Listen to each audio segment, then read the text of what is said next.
ರೈತರ ಮೇಲೆ ಫೈರಿಂಗ್ ಮಾಡಿದ್ದ ಪ್ರಕರಣ.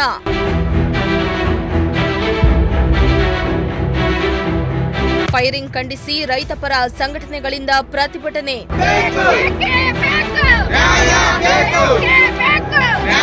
ಚಿಕ್ಕಬಳ್ಳಾಪುರ ಜಿಲ್ಲೆಯ ಮಂಚೇನಹಳ್ಳಿ ಗ್ರಾಮದ ಬಳಿ ಕಲ್ಲುಕ್ವಾರೆ ವಿರೋಧಿಸಿದ ರೈತನ ಮೇಲೆ ಉದ್ಯಮಿ ಸಕ್ಲೇಶ್ ಫೈರಿಂಗ್ ಮಾಡಿ ದರ್ಪ ಮೆರೆದಿದ್ರು.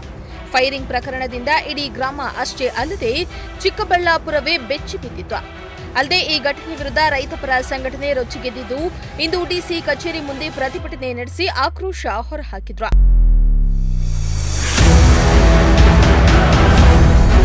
ಮಂಚೇನಹಳ್ಳಿ ರೈತನ ಮೇಲೆ ಫೈರಿಂಗ್ ಖಂಡಿಸಿ ರೈತಪರ ಸಂಘಟನೆಗಳು ಹಾಗೂ ಕಾಂಗ್ರೆಸ್ ಕಾರ್ಯಕರ್ತರು ಡಿಸಿ ಕಚೇರಿ ಮುಂದೆ ಪ್ರತಿಭಟನೆ ನಡೆಸಿ ಗೂಂಡಾ ಉದ್ಯಮಿ ವಿರುದ್ಧ ಕ್ರಮ ಕೈಗೊಳ್ಳುವಂತೆ ಆಗ್ರಹಿಸಿದ್ರು.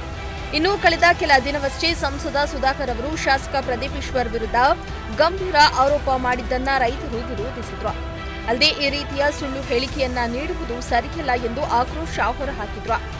ಇದೇ ವೇಳೆ ಸಂಸದ ಸುಧಾಕರ್ ವಿರುದ್ಧ ಸುಳ್ಳು ಸಂಸದ ಕೋವಿಡ್ ಕಳ್ಳ ಎಂದು ಆರೋಪ ಮಾಡಿ ಧಿಕ್ಕಾರಗಳನ್ನ ಕೂಗಿ ಆಕ್ರೋಶ ವ್ಯಕ್ತಪಡಿಸಿದ್ದಾರೆ.